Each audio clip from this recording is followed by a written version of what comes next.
Hello and welcome to FO Talks, deep dives into the issues behind the news. FO Talks is brought to you by Fair Observer, a platform for citizen journalism with about 2,500 contributors from 90 different countries around the world. And we would love you to join the conversation. So please, after you've listened to our talk, please do sign up for our newsletter, subscribe to our channel, follow us on social media, and of course, you can publish with us. Today, I'm really delighted to introduce two amazing educators. We've got Dr. Bill Softky and we've got his wife, Dr. Criscillia Benford. And they're here to discuss how online learning affects children's brains. It's an issue that's incredibly timely, obviously, with COVID-19 leading to school closures and parents relying more and more on screen time to educate their children as schools normally would do so.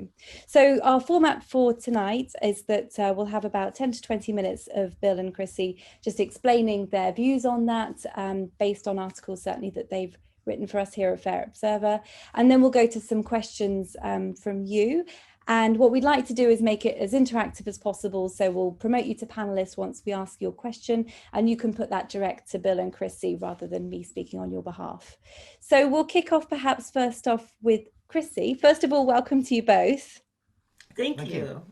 And your article really laid a little bit of the groundwork in terms of explaining the rise of EdTech and the promises that that industry makes and how it perhaps fails to deliver on those promises. So before we go to Bill and explain what's happening in children's brains, could you please just explain what situation we're in and what the dangers really are?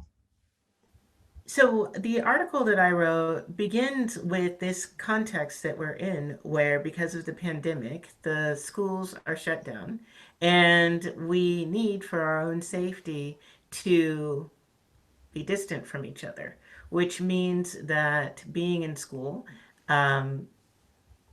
is almost impossible, especially in an indoor school. And right now, we have companies that provide educational software and hardware, kind of informally known as the edtech industry. This industry has offered itself as a solution to all of our COVID related woes, especially as it comes to education. And the problem with it, it seems great, right? We have to be at home. We're using Zoom to educate. A lot of people are talking about how this crisis schooling, this ad hoc way of trying to translate the real life classroom experience into something that works remotely, it's not working. In most places, it's not working. And so, what the ed tech companies say is, we've been doing this for a long time. We have this software, we have this curriculum. It's meant for people to be a part. Well, the problem is that research shows that ed tech doesn't live up to its promises. It uses the rhetoric of, the industry uses the rhetoric of innovation to get us thinking about the possibilities of tech, to think about, some sort of imaginary future world where it could work. It doesn't work. And this is because education really requires human beings. We humans learn best when we are in interaction with another human being who can actually witness us as we're going through the learning process. And this is something that Bill is going to talk about in greater depth for why that is. Why is it so hard for us to learn things when it's mediated, when the education, the learning is delivered through a machine? And there are two terms that I want to talk about that the ed tech industry loves to say, and they link them together, and it is called personalized learning. This idea that the algorithms will be able to extract, as they're observing the child in front of the platform, the algorithms will observe the child, they will extract data, and they will use it to feed the child the perfect lesson that is going to help the child achieve these wonderful learning outcomes. Well, in fact, that is not actually what happens, and there are many reasons. One, often the curriculum that the platform has is subpar to what might be developed by a human teacher. And the other thing is that the ways that the EdTech platform goes about assessing what is the right lesson to send to the student are very flawed. And there is an institute in Colorado, NEPC, that has been doing research on edtech companies for years and has shown that it just doesn't live up to its hype. So I wanted to make sure that that message was out there. And the other thing that concerns me about edtech is that it claims to be able to solve engagement problems. And those of us with kids have seen, it's boring for a little kid to sit in front of Zoom and just have a teacher talk. They don't like it. And EdTech says, oh, well, we have gamified personalized learning, and so your kid will be so happy sitting in front of the computer because we figured out how to make math seem like a game, or we figured out how to make reading seem like a game. And there are multiple problems with this. One of the things is that gamification is actually not gameplay. And there are a lot of game developers who will go to the mat about this. But basically, gamification is the application of certain superficial characteristics of games. So, for instance, a point system, a leaderboard, badges, other kinds of virtual rewards. Those things get layered on to something that is actually not that interesting in and of itself. And it sometimes works because the system, a gamification, a gamified system, involves dispensing rewards on a variable schedule. And since Skinner, we know that nervous systems, animal nervous systems, are captivated by that. But it doesn't mean that it's good for us, and it doesn't mean that that's what we need to be subjecting our kids to. And I'd like to hand it over to Bill so he can talk a little bit more about what's going on in our brains. Yeah, that's sort of the scary thing. But to give you a context, I've sort of been honored in writing this Fair Observer article to be able to wrap up together the two threads of my own professional life. Broadly speaking, half of it was as a neuroscientist, a theoretical neuroscientist and sort of computational theorist. And the other half, roughly, was as the last guy standing in the data analysis and the one who had to tell the CEO what was real and what wasn't. So I got to have to actually do the data analysis programs as a professional of one kind, which as a neuroscientist, I just imagine, well, the brain must be doing these complicated things. So I have a perspective on both the processing and what brains are made of. And this unification is pretty much that if you treat a brain the same way you treat a self-driving car, the same rules. There's information going in. There's only so much information. You want to make the best use of it you can. Minimum number of mistakes, maximum confidence. You want to do the right thing with the information. Apply the rules that not just any old AI, because most AIs are doing stupid things, but an AI which can fly a drone or drive a car in a difficult environment is doing something right, and they are doing training data right. So when you understand the nature of training data, what it means to take a system which is very delicate and sensitive and trying to lock in to what's real, is if it gets to practice on what's real, it will do fine. But if it practices on what isn't real, if you took your Tesla self-driving car and somehow put a jumbotron in front of it and gave it a gamified environment, then you put it in the real fog on the real coastal highway, it'll drive off a cliff. And so we can't trust that just because something makes sense to an adult, it's going to make sense to an immature brain. Now, kittens learn to see over the course of something like 2 weeks. 2 to 6 weeks is a critical period during which, if they get their visual signals right, if they get to move around and open their eyes and do all the things little baby kittens want to do, their eyes will work fine and they will be alpha predators and they will be able to catch mice and each other and so forth and be successful kittens. But if their eyes are not allowed to open on time, after about 6 weeks, their brains give up and do other things. And this was discovered 60 or so years ago. It's part of what every neuroscientist learns. And the principles I outline in the article, I call them 10 principles of plasticity, apply to the neuroscience I learned in grad school. It's standard stuff. It's exactly the stuff nobody's argued about when we're talking about kittens looking at, things. But we somehow never, until very recently, thought it might apply to human babies looking at iPads. But it does. And that's why the results are so draconian. And the general idea is no animal should be exposed to artificial input until it's learned to use the real stuff really well. And that means several fold past when a critical period is over. And that is a really strict rule. And that strict rule would say that no child should really be exposed to much screens at all, probably until 6. Because screens are blinking dots of pixels. They aren't real things in front of them which can be touched. And so to give you artificial stimulation in place of the real stuff you should be training on, that is, for a data scientist like me, a sin.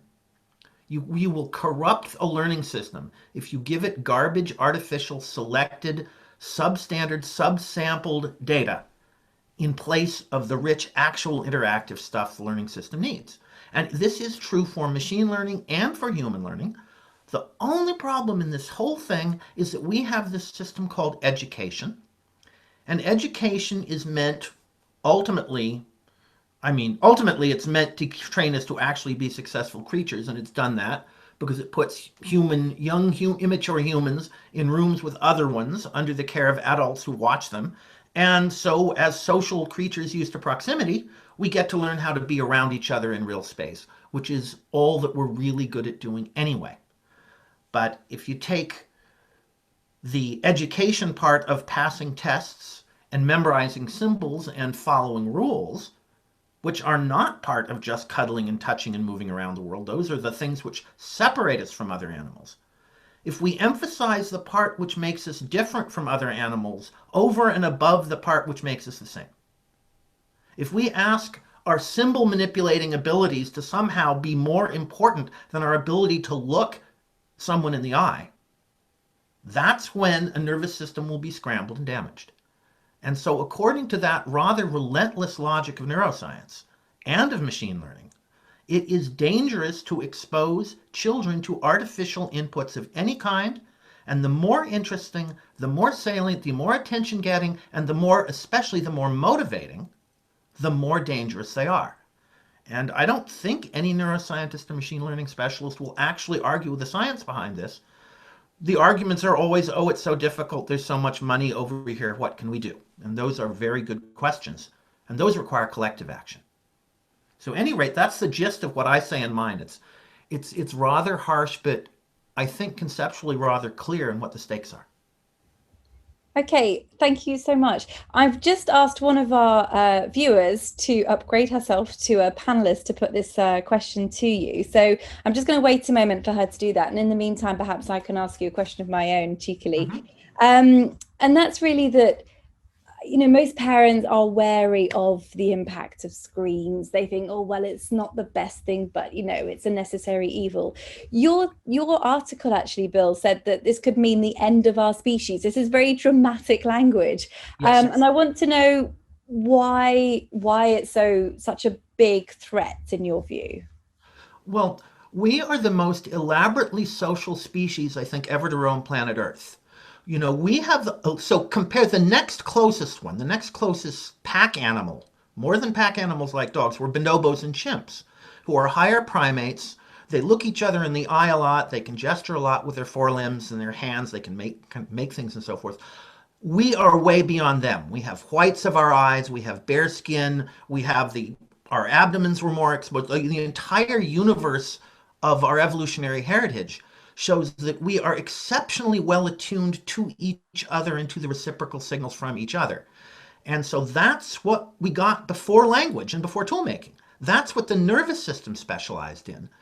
And so remind me how you phrased the question, because I don't want to veer too often into how I was saying it. Well, we've actually now got our viewer up on screen, so I'm just going to go. Oh, beautiful. and then I can always come back. I was asking about your article. Miss Singh, thank you for joining us. I hope you can hear us okay. Do put your questions to Bill and Chrissy. Thank you, Claire. I actually posted the question before the start of the session, but I'm happy to explain that to you and to rest of the panelists who are there. So this comes, the question has a specific background. My nephew, he's around 6 years old, and because of the COVID situation, there's an online class. He never pays attention to the class, and that creates some amount of rift between him and my sister, and that becomes like a family conversation. We have tried hard to explain it to him that is essential, but what we see is that he just doesn't like to study online. So is that something which is very natural? Are we compelling him to do something which is not, which we as a family should not be doing? Or is there something which we can do to help him? And that is what the intent of that question was. Thank you for taking my question. Well, thank you for the question. It's something that I've been speaking a lot about with teachers and parents since we've had to all stay at home because of the pandemic. And the thing that I always say that is so important right now with the little ones is to make sure that their love of learning is not extinguished.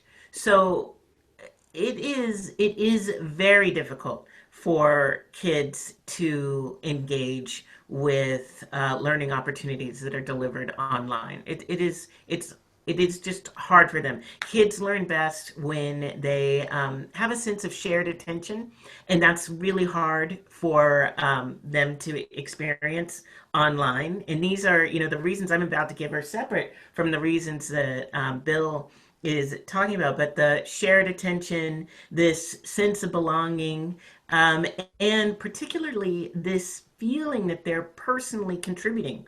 All of that is almost impossible to deliver online, and Edtech particularly fails on those counts.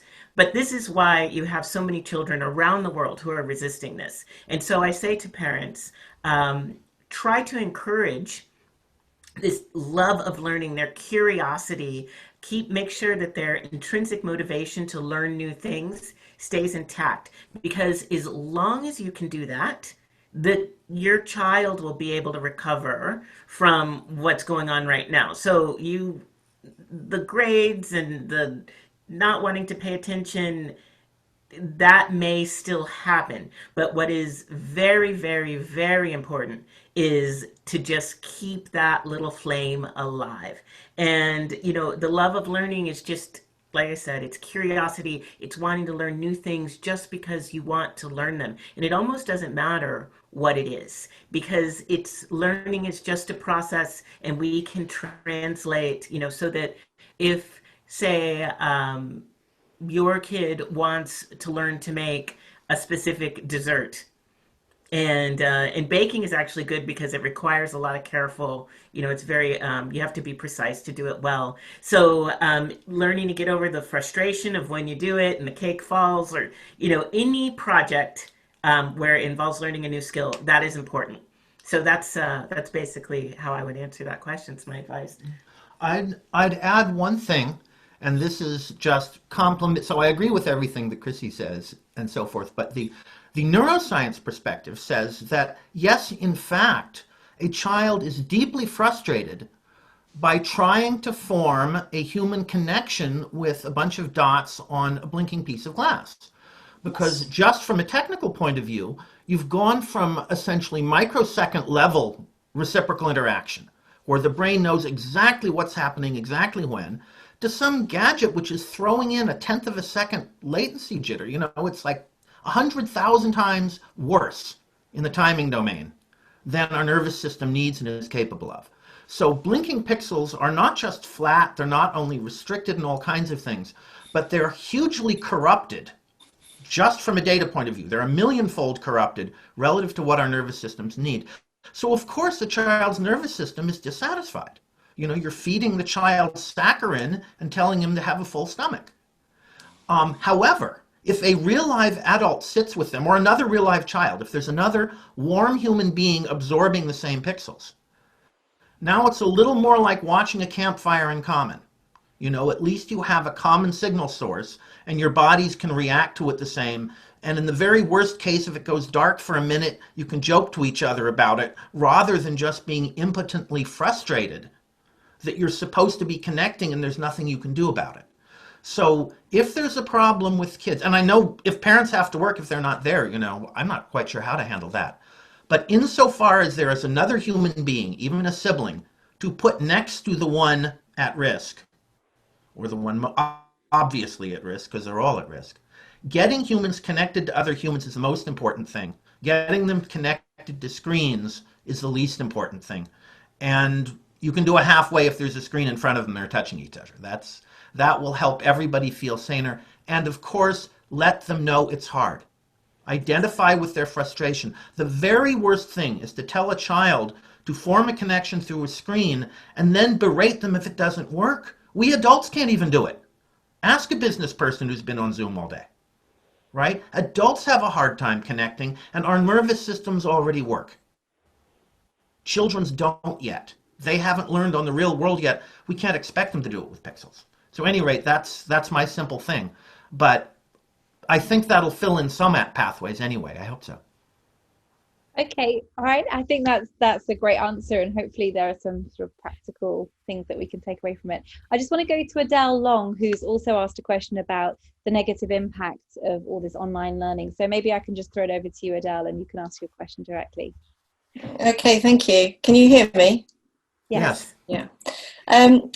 I find that this all very, very interesting, and I think the argument is very compelling, and if nothing else, there's a sort of gut feeling that what you're saying is right. But I wondered what evidence there was. I mean, what studies have been done with young children, and how have these effects been measured?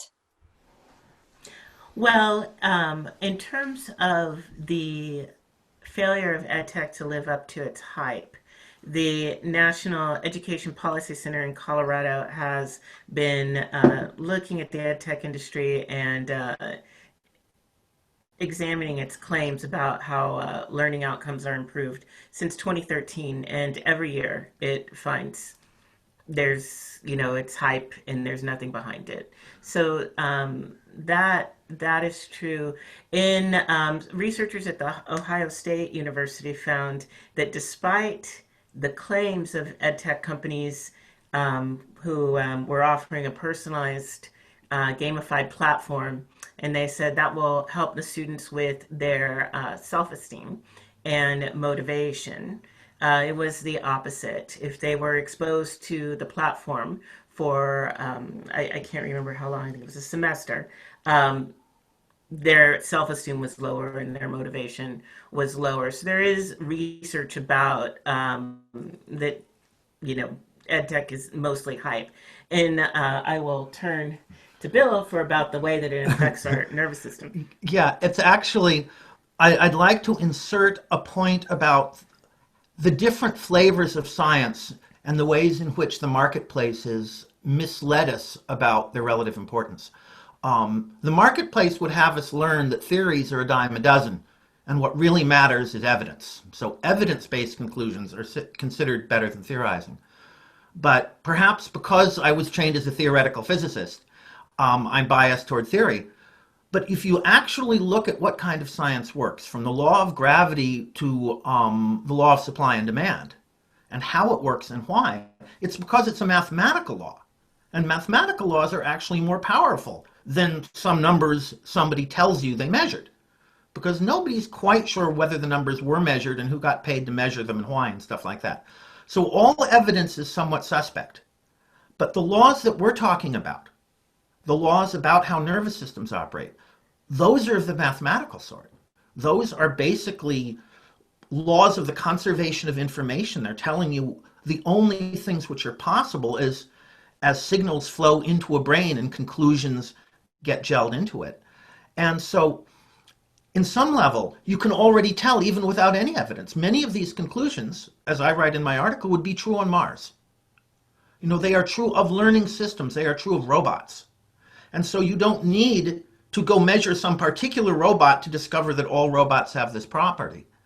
But in addition to that, They've been discovered experimentally on every animal species you can imagine for over decades and been undisputed there. So the general notions of what happens when you corrupt the signals to a nervous system are that the nervous system's learning gets damaged. And then, of course, there are the articles about screen, the evidence of screen addiction and internet addiction and gaming, shopping addiction, all kinds of things. Every time the dopamine system gets hijacked, people get addicted to something. And every time they get stuck in a rut of impoverished input and isolation from other people, they get lonely and depressed and anxious and so forth. So there's all sorts of evidence from that, but that's maybe the tip of the iceberg about the actual evidence.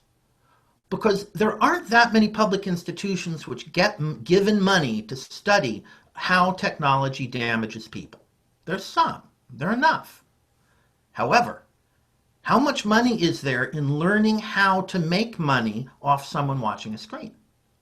All the money which went into tech in order to develop Facebook and social media and gaming and video gaming, all that kind of stuff, that money was gathering evidence. But instead of publishing it in a journal where we can all call it out, that evidence went into the algorithms to design the timing signatures to get you addicted to the thing. So the vast, vast majority of scientific evidence about how humans are addicted by technology is in the proprietary databases of the companies which are doing the damage. The evidence we get to talk about is perhaps 1% of that. Okay, I hope that answered your question, Adele. Much. Okay, great. Oh, good. One thing you just touched on there, Bill, and maybe I can ask this question to Chrissy, which you mentioned that obviously there's a lot of personal data that's being gathered by these edtech companies or these social media platforms. What's actually happening to all that data? Is that something that you're concerned about? Do you think that that's something that parents know enough about? I'm very concerned about it. And before I continue, I just wanted to say that if anyone wants to read the research that I'm referring to, the links are in my article. But I'm very concerned about the data that the edtech companies are collecting.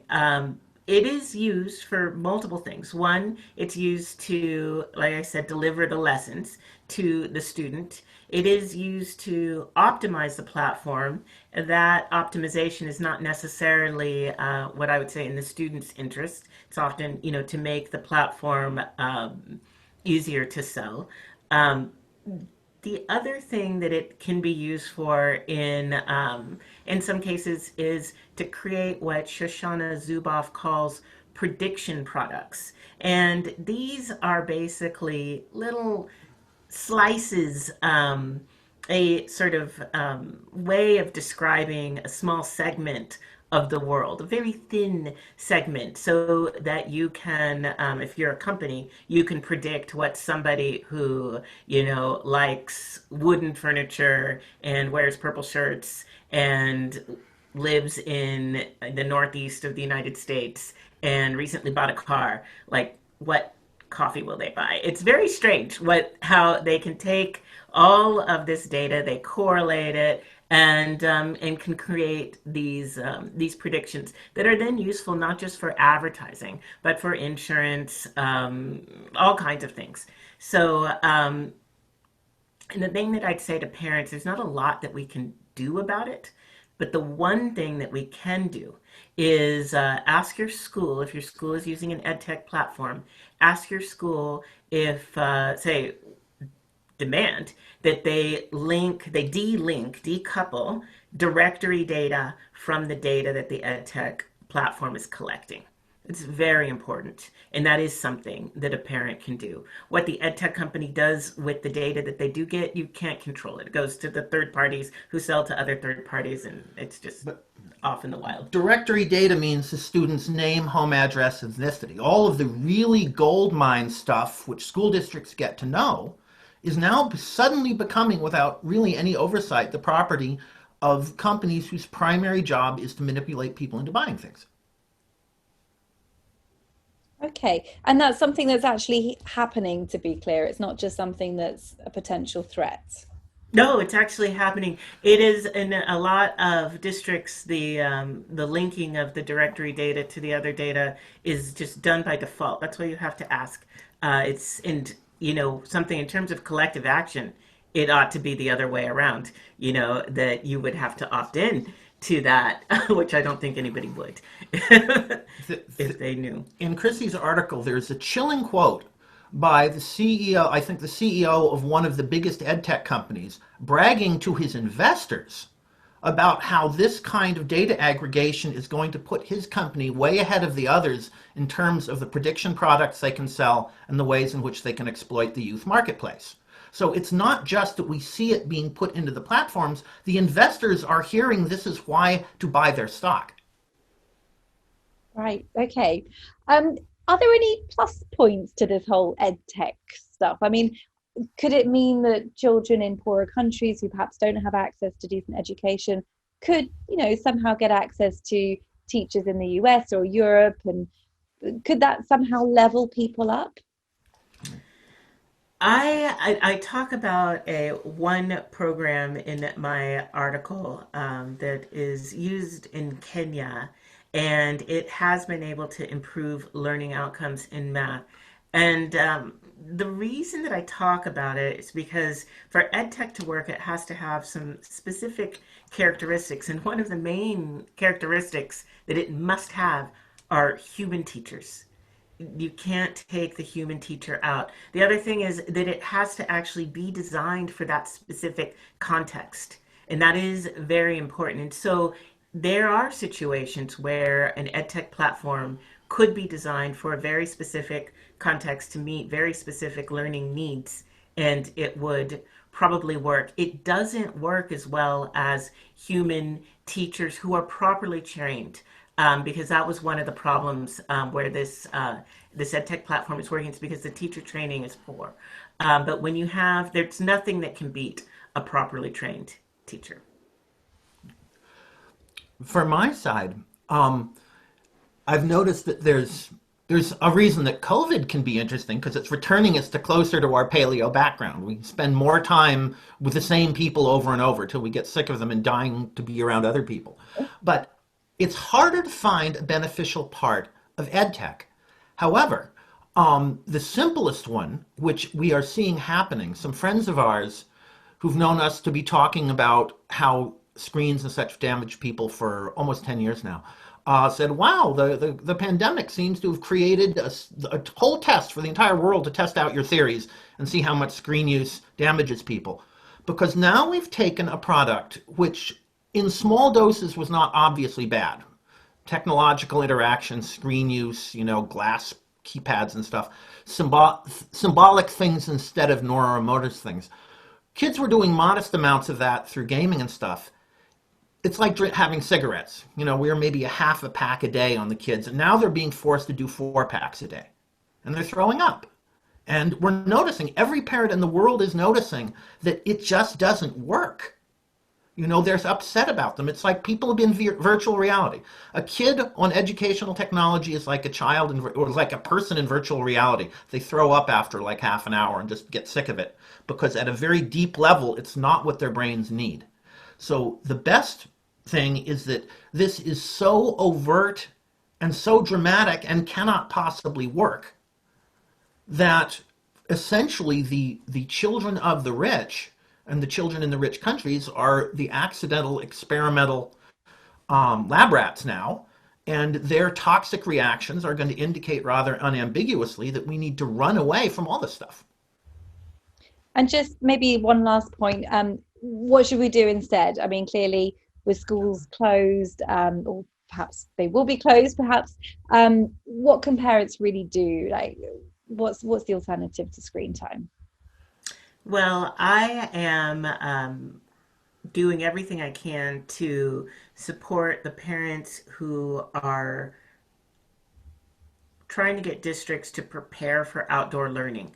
It's not like you can do that instantly, but I believe, and there are many parents who believe, that the schools, if they don't remain shut for a long time, we're going to be in a situation where you know, it's okay to go back to school, and then suddenly there's an outbreak and everybody's back at home again.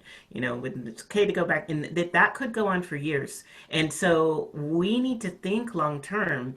And during the tuberculosis epidemic, that was one of the things that was tried. Outdoor learning is an old practice. Different countries have been doing it forever. This is something that we humans know how to do, and we can look to people in Africa, in Bangladesh. We can look and we can learn how to do this well, and we should, because the kids need to learn in face-to-face interaction, and outdoor education is one way to give them that experience safely, or safer than it would be to be inside. And you'd back that point, Bill? Oh yeah. That's absolutely the answer. It's worked for thousands. You can say that outdoor education is the original Socratic method. We walked around outdoors. Okay, brilliant. I think we might wrap it up there. So thank you so much to you, Bill, and to Chrissy, for all those points that you raised. I have put the links to your articles in our chat box so that our viewers on Zoom at least can see those articles and follow up with some of those points. We'll do the same on Facebook so that people can read really in detail what arguments you're making.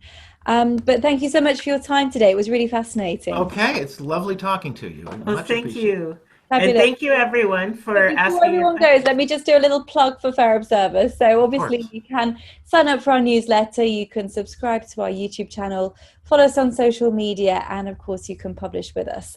As you heard, Bill and Chrissy have written some fascinating pieces for Fair Observer, and we'd love to hear your points of view on this and many other topics as well. So please do join the conversation and become a Fair Observer. Thank you very much. Thank you. Thanks a lot. Bye-bye.